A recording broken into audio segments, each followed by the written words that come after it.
had a first date planned for Friday. I took a nap so that I would be all rested and fresh. I showered. I did my hair. I looked good.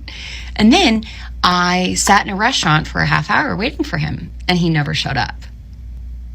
He then called me 2 hours later to let me know that his dad was in the hospital.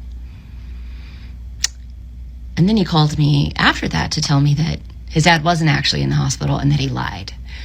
He then proceeded to leave me about 5 or 6 additional voicemails. I would like to present them to you now.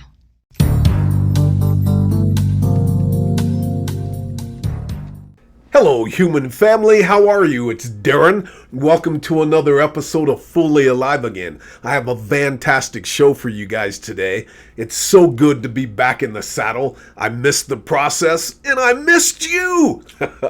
If you're new to the channel, welcome to the channel. Everything I do here is to help you to develop the courage, fortitude, drive, and motivation to go up, over, around, or through the evil, silly tactics of a narcissist, and to help you stay sane and confident in a world full of narcissists, and to help give you the motivation and drive to actually utilize the tools and skills that you've learned on your healing journey. In today's reaction video, we are going to witness a young woman maintain her power, her sanity, and her joy and humor while dealing with a gaslighter, dealing with a toxic human being.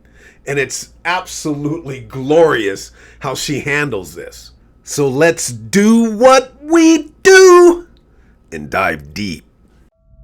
The human mind has no limitations. It can take the pain of abuse and turn it into power. It's time to move on, baby. Gotta be a warrior in a world full of evil.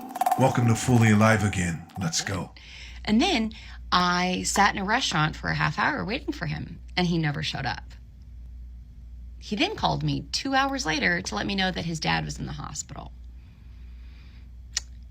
And then he called me after that to tell me that his dad wasn't actually in the hospital and that he lied. He then proceeded to leave me about 5 or 6 additional voicemails. I would like to present them to you now. And it's Brad again. So it's been an hour, and I haven't really heard from you, which I don't think is very cool. I talked to my friends, and they said I should have heard something from you by now. I know you're busy with work and everything like that, but, I just basically spilled my guts to you and, was super honest with you, and I just don't think it's fair that you're not calling me back. It's just not cool, Not cool. I'm starting to rethink things, and What? I don't know. If I don't hear from you in the next 30 minutes, I'm sorry. I just don't think it's going to work out. You see, what went wrong with this narcissist, how he ended up creating his own self-made nightmare, was that he tried to gaslight her from the very beginning by being late and then telling her that his father was in the hospital, and then telling her that he lied about his father being in the hospital. He was expecting her to play along with the games. Then when she did not, he fell into the victim role. How could you do this to me? And then when that didn't work, he goes into the MO of, all right, I'm going to discard you. I'm still better than you. I'm still on top of this. I'm going to discard you first. And all of this is playing out in his little silly mind. This is golden if you really see what's going on here. And it doesn't stop here. You are going to be amazed at how far this thing goes. And he continues to call for hours. Call and apologize. I'm super sorry. I just get really upset sometimes. I just haven't been treated very well over the years, and you said you were different. I thought you were different. Oh my God, this is such Narcissism 101. I'm going to make you feel guilty. Throwing the guilt in there. Number 2, I'm suffering. I'm hurting. I'm the victim. You need to rescue me. And if you are an agreeable person and you feel the need to make sure that people like you and you do the right thing, you'd fall for something like this. I love that she thinks it's funny because it is hilarious. His feelings are not her responsibility. I don't know when the world evolved to this level that your happiness is contingent on me and I'm responsible to make sure that you feel good. Are you effing kidding me? And she is just having a ball with this, and I love it because we are not responsible for the way other people feel. That is how narcissists get us. That is how narcissists take over. We are living in a world that is in a mess because people are too damn agreeable. You know, I just get a little upset when I feel like somebody's not being honest with me after I've been honest with them because I was honest with you, so I was going to hope you're honest with me. But I still haven't heard from you. It's been a little bit. It's been a few hours, and I just feel like you could respect the situation and me. I could. To call me back, but like I said, I just wanted to apologize. I didn't mean to yell, and, you know, that's not who I am. Just give me a call and so we can reschedule everything. And once we do, I can explain to you what type of person I am and how honest I am and just cool and calm and all that fun stuff. So I look forward to talking to you and rescheduling another date with you. So, yeah, I'll talk to you soon. Now, I know this is a no-brainer that you wouldn't date a person that's simping and begging like this. But inside of a relationship with a narcissist, these type of dynamics are played out. And when we start to get into dialogue with this kind of stupidity, it is a waste of time and energy, and it starts to erode our sanity. Yes, on a first date and you're dealing with an idiot like this, a narcissist idiot like this, you would shut them down cold. Although I'd be one to believe there's a lot of women out there that would have conversed with him and told him, hey, it's over. I just don't want to talk. Let's go our separate ways. It just didn't work out. They'd try to explain themselves. You don't ever explain yourself to a narcissist. Their opinion is irrelevant. Everything that comes out of their mouth is irrelevant. So why engage?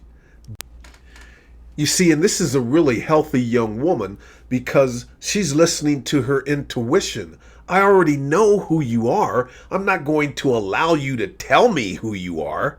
You know, that's what he says on the phone. Isn't that what the narcissist did and does when you look back on your relationship with one of these monsters?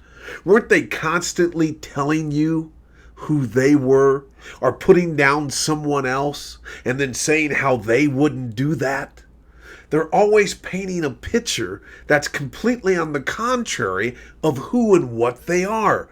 Don't listen to their words. Watch their actions. Listen to your gut. And once you know they're a narcissist, just have fun with it and maneuver around. It's what else are you going to do? You know? That's all that you can do early on in a relationship with a narcissist. Now, if you've been destroyed by one of these monsters, of course you're going to have umbrage and anger. You have to turn that anger into intelligent anger. The anger that I have for what my ex did to my daughter and me will never leave. But it's a fuel. That dark energy has become a different kind of energy. It's become constructive energy. Believe it or not, it's become positive energy. But the anger and the disdain and the dislike is still there. That's just called human existence. You're either a butterfly and some type of beta little floating angel of some type. As a man, if you don't feel umbrage when someone tries to destroy your territory, your life, and your offspring, you would have to be a damn fool not to have anger. Oh, you shouldn't have anger and you should be that. That's feminine psychology, and no disrespect, ladies, and it has its place. You have to take that anger, like Nelson Mandela said, and turn it into fuel to keep fighting for your life in the things that you believe in. But you never skip to the loo and just dance around that. I'm happy that I had the relationship with the narcissist. Oh, how I digress. But this young woman, in the way that she's responding to these narcissistic tactics, is brilliant. She's not letting any of it in. She's not taking his projection. She's laughing it off. She's shaking it off. And she knows that she doesn't have a responsibility to have to tell him anything. He means nothing to her.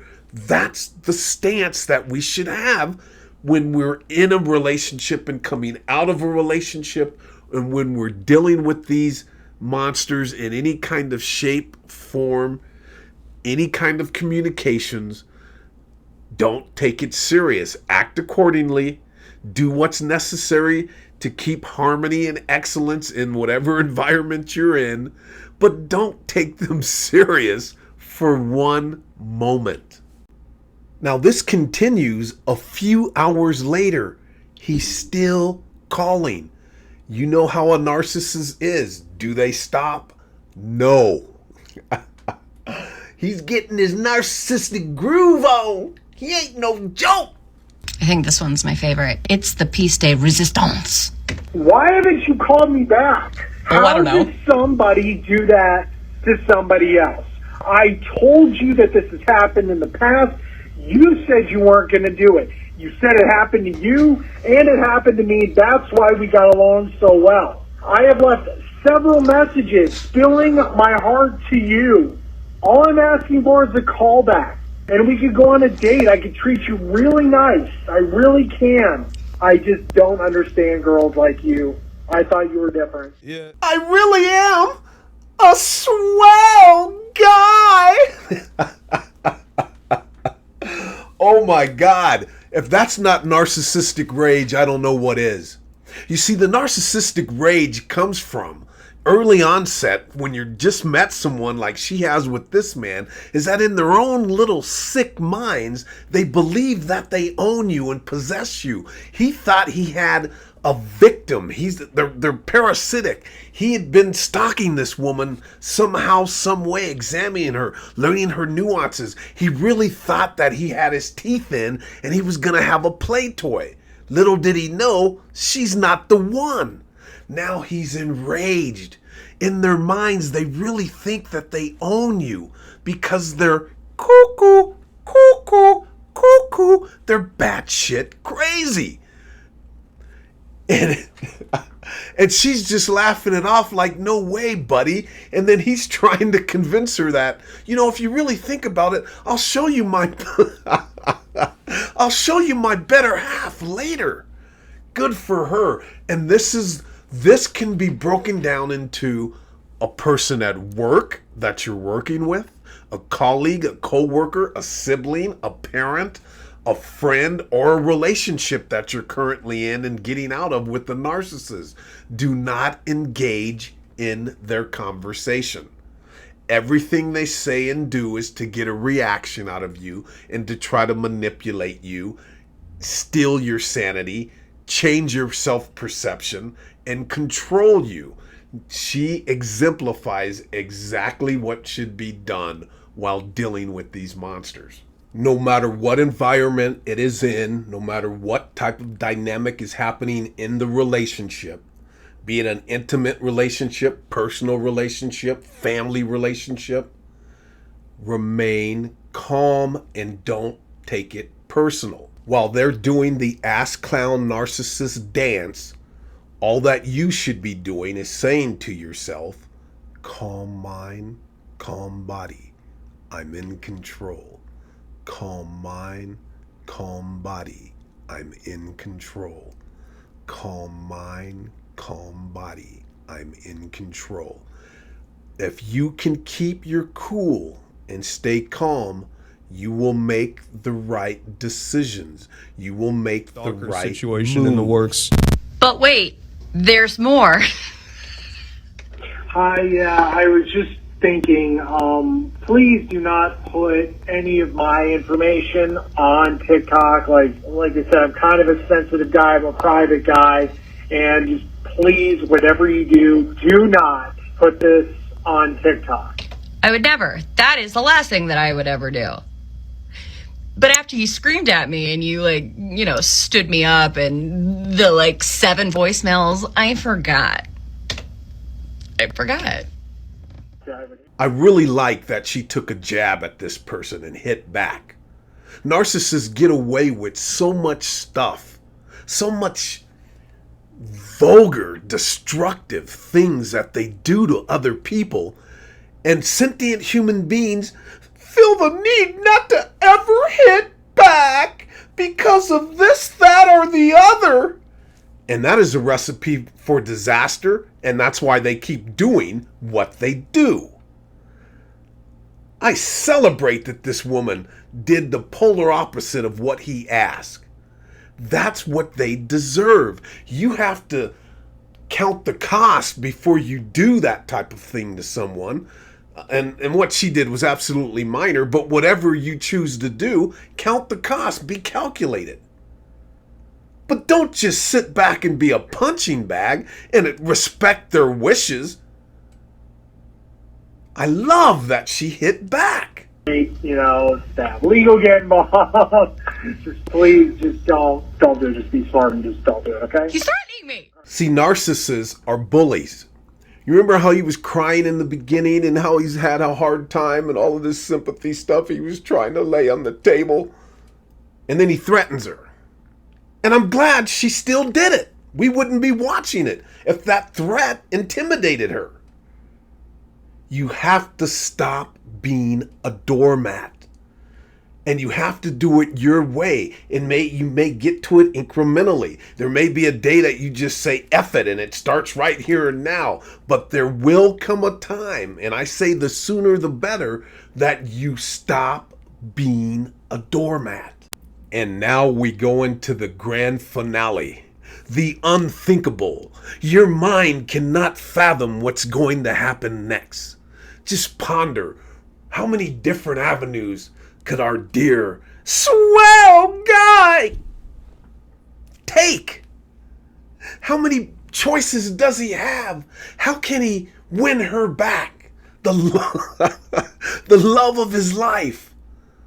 Well, you won't believe your ears. Hi Mason, my name is Patty and I'm Bradley's mom, and I know I should not be calling you right now, that this is none of my business, but I have a habit sometimes of trying to make things right, and Bradley told me what happened over the weekend and about the date that y'all were supposed to go on, and I was so excited for him and excited for you too. I know you're new in Dallas and you need to get out and see what the city's all about, and Bradley and I have a lot of talks about how we treat people and how he knows that what he did was not right, and he knows that, and he has acknowledged. He said, Mama, I know I shouldn't have done it, and I want you to know that as his mama, I take this very seriously, and I told him, you know, you need to make it right. You know. Can you imagine? Now, when you really study a narcissist, you find that there's some really interesting things about them. One of them is that they're almost like a savant. They're almost like a mentally challenged person at times. The unawareness, when you have a dark energy running in you and you don't feel anything and you don't have empathy and you've been pretending and faking how to live your entire life, there are major blind spots, and we are witnessing one of them. This is extraordinary. This is a grown-ass man having his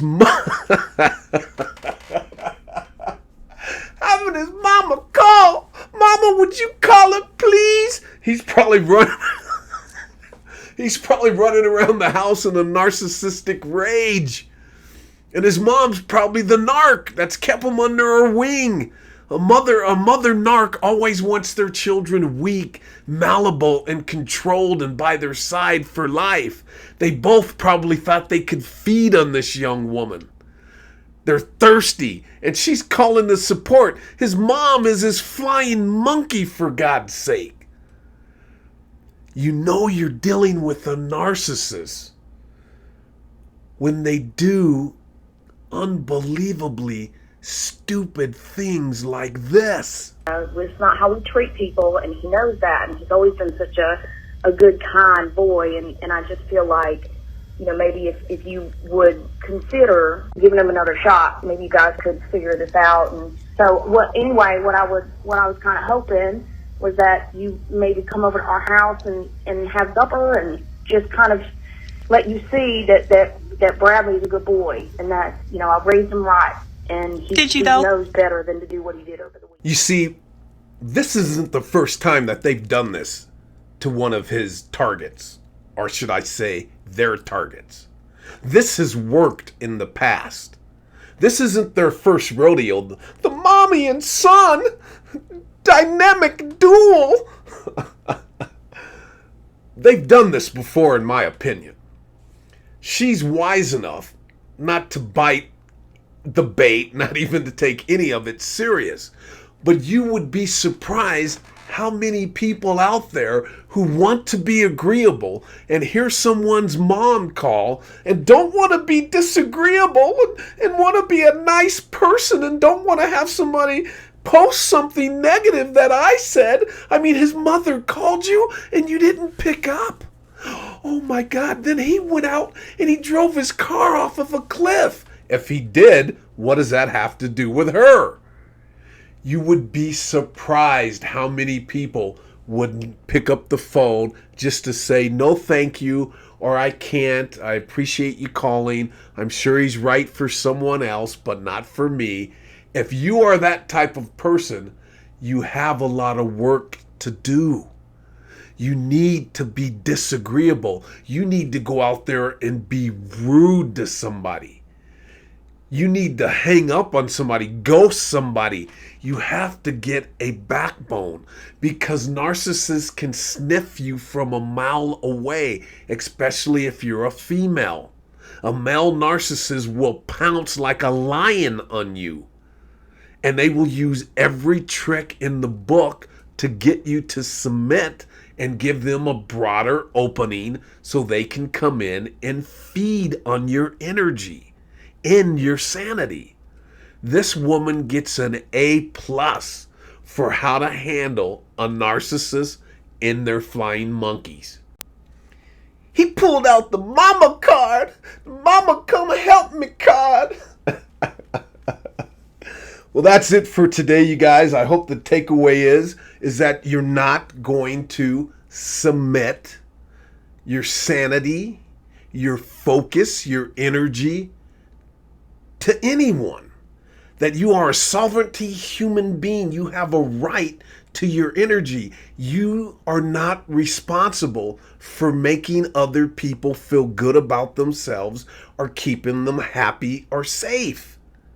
That is not your job. You do not need to be agreeable. And the more you learn to stand up for yourself and be disagreeable and to maneuver through conflict without being ruffled up by it, the better you can live, the better you can maneuver throughout society. All right? I've got nothing but love for you guys and deeply appreciate you stopping by. If you got some value out of today's show, please give a thumbs up. Subscribe if you haven't already. Hit that bell. And leave a comment. What say you? How do you feel about today's episode? Or please share anything that you have on your mind. And always remember, you know I gotta put it in there. It's better to be used, abused, tag teamed by a narcissist and his mama. Be lied to, betrayed, damaged, and abused by a narcissist than to be an ass clown narcissist. Thank God in your lucky stars that you're not one of these people.